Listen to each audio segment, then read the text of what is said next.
Hoy ponemos la mirada en Brasil, que tiene elecciones presidenciales este fin de semana. Hay una lucha prácticamente transada. Hoy es el cierre de la campaña en Brasil. Han dado sus discursos de cierre tanto Jair Bolsonaro como Lula da Silva y se han calificado ambos como discursos muy ácidos. Se espera que lo que pase en Brasil sea simplemente una votación, digamos que radical, y se habla ya de que Lula da Silva tiene más de 50 puntos de intención de voto por encima del señor Bolsonaro. Esto lo profundizamos esta noche con el profesor Iván Gatón, experto en política internacional. Buenas noches, Iván, ¿cómo estás? Bueno, tratando de ser analista, porque ya las redes permiten que haya muchos expertos. Bueno, yo creo que hay muchos informadores, pero expertos las redes no son, bueno, no necesariamente. O sea que después que la gente lee algunos noticias de tal fuente, de ya aquella, opina. de la otra, quizás se siente en la capacidad para poder hablar de estos temas, lo cual no está mal, pero sí siempre los análisis internacionales requieren de un contexto histórico, sociológico, económico, antropológico y el geopolítico. Y ahí, con las elecciones en Brasil, yo creo que lo primero es puntualizar que después de haber estado 580 días preso por un sistema judicial que evidentemente utilizó la política, algo que usted y yo habíamos conversado en una ocasión de la judicialización de la política, Lula da Silva vuelve al escenario político. Hay que tomar en consideración que el regreso de Lula viene en un contexto post-pandémico donde la pandemia, tomemos esto en cuenta, no es como mucha gente piensa, que los países donde estaba la derecha, la gente votó por la izquierda porque creyó que era la izquierda. No, si no, Trump hubiese ganado en Estados Unidos si no llega la pandemia. Es decir, a Bolsonaro lo que más votos le ha quitado fue el pésimo manejo de la pandemia cuando él hablaba de una gripeciña. Y no solamente eso, sino que dio unos discursos con relación a la pandemia que son aborrecibles. Y Brasil es el país donde más personas murieron por la pandemia, casi 600.000 personas, es decir, más de 500.000 por el mal manejo de la pandemia. Esto con algunos elementos que son evidentes por la pandemia también.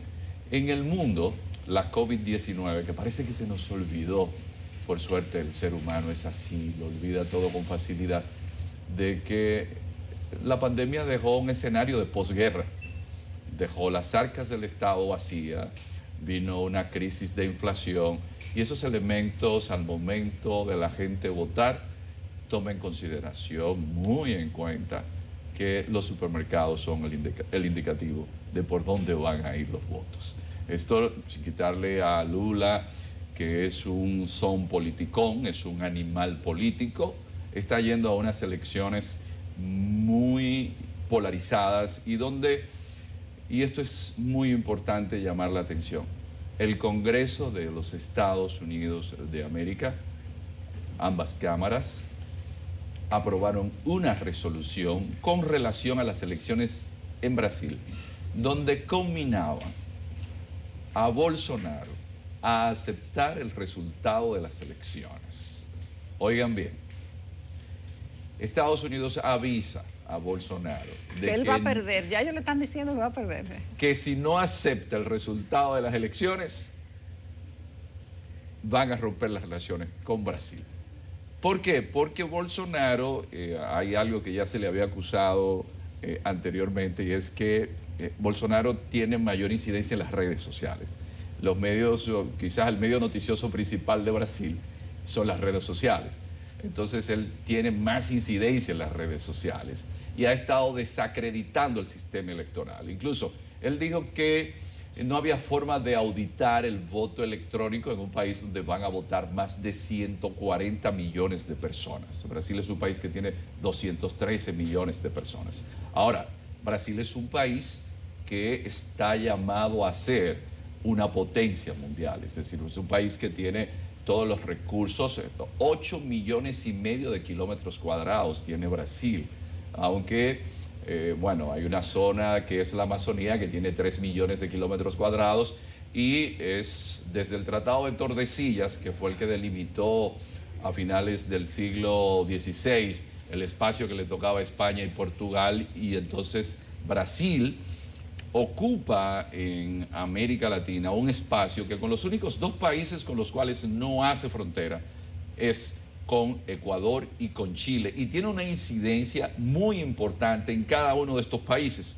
Y por eso, como país lusófono, es decir, es un país de habla portuguesa donde aprovechó los espacios donde Portugal como potencia tuvo presencia, por ejemplo, en el África, en Mozambique, en Angola, en la Guinea, Bissau, en la zona que va al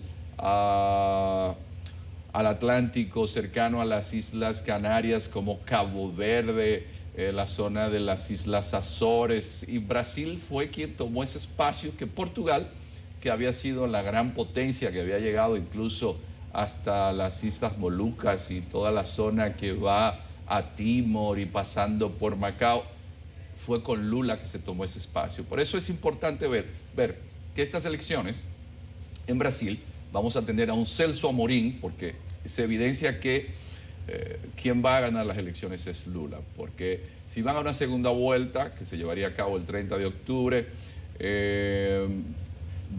Brasil parece que va a votar por Lula. Y hay un elemento importante: la política exterior de Brasil es muy importante para toda la zona de América Latina. Se habla de que se pudiera retomar todo el tema de la UNASUR, que vamos a tener nuevamente a un Celso Amorín, que aunque no sea el canciller, que aunque no sea la persona que dirija la política exterior desde Itamaraty, sí va a ser el hombre que dirigirá la política exterior de Brasil. Y todo esto es de mucha importancia para toda América Latina, y como nos indica la geopolítica, somos un pedazo de tierra que, por estar en este planeta diminuto y azulado de este espacio del universo que se llama Vía Láctea, todo lo que suceda en cualquier parte del mundo se va a reflejar aquí.